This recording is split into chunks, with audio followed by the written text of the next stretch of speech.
Salam, berjumpa kembali di Ngetes bareng Fahrul. Channel kali ini, channel video kali ini saya akan bahas mengenai mental model asas praduga bersalah. Jadi kalau teman-teman yang udah pernah ketemu gue langsung atau kayak pernah belajar bareng di tim, itu sering gue sebut kalau asas praduga bersalah itu adalah mental model yang wajib dimiliki bagi seorang QA atau software tester di dalam tim. Di saat semua orang mikirin sukses matrix dari fitur ini apa, keuntungan fitur ini, kelebihannya cuan cuan cuan cuan. Nah, QA itu mikirin ini tuh bisa bikin masalah buat user. Jadi perubahan itu pasti ngebugs deh. Ada masalah di mana-mana, bisa muncul impact ke modul lain, bla bla bla gitu. Nah, QA ini adalah orang yang berpikiran negatif kayak tadi gitu kan.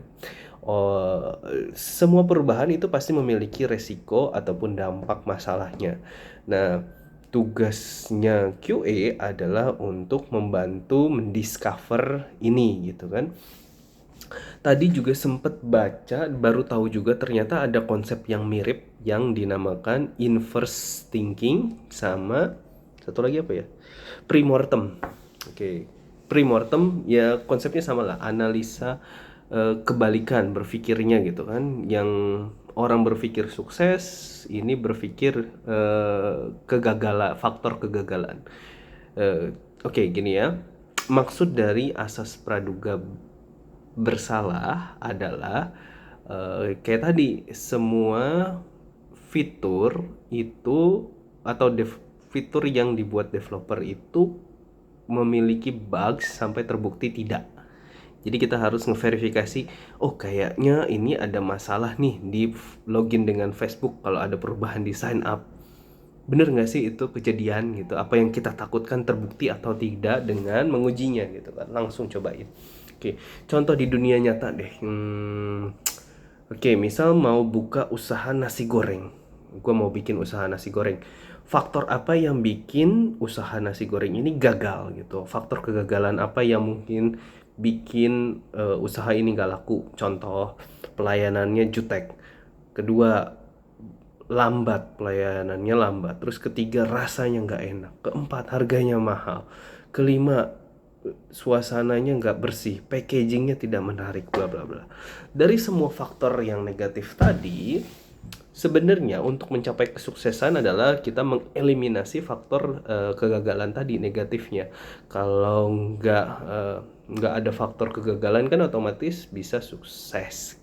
Gampangnya oversimplify sih, tapi memang contohnya gitu. Misalkan rasanya nggak enak, jadi jawabannya gimana bikin rasanya biar enak, gimana sampai orang tuh rata-rata suka gitu. Jangan rata-rata nggak suka.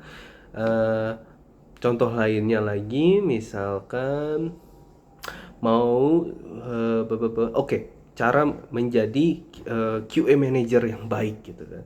Kita harus tahu dulu faktor yang bikin QA manager itu nggak asik tuh apa gitu. Kita mulai perbaiki atau jangan mendekati faktor-faktor negatif tadi gitu. Kurang lebih itu adalah yang dimaksud dengan inverse thinking atau premortem, ataupun yang gue sering sebut adalah faktor asas praduga bersalah. Jadi default state-nya itu negatif deh si QA ini.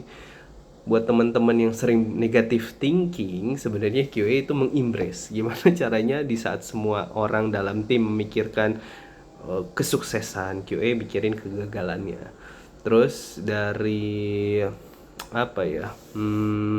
Salah satu yang penting lagi adalah di test case, contoh nyatanya ya.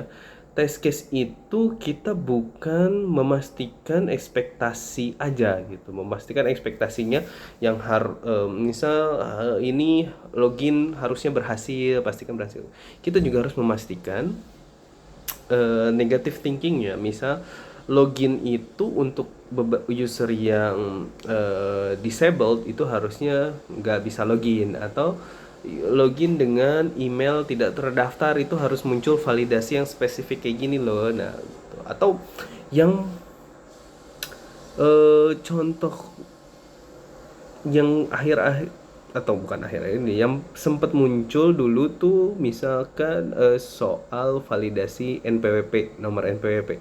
Kan ada nomor NPWP-nya formatnya sekian gitu, 16 digit lah. Nah, misalkan dengan asumsi acceptance kriterianya adalah validasi NPWP itu harus 16 digit gitu kan. Nah, nanti kalau test case-nya, oh pastikan ini 16 digit, di bawah 16 digit muncul error bla bla bla bla, atau muncul apa gitu. Nah, kalau sebenarnya negative thinking-nya adalah selain 16 digit itu ada status lain gak sih yang mempengaruhi, misal NPP-nya tuh ternyata bohongan, formatnya salah, ataupun udah nggak aktif, ataupun bla bla bla bla. Jadi ada faktor lain yang mempengaruhinya gitu kan, nggak cuman sesimpel itu. Nah, mulai berpikir yang aneh-aneh dah Q itu. Jadi yang ya itulah intinya daripada mengalor ngidur nggak jelas. Jadi intinya mau dibahas itu embrace negative thinking sebagai QA.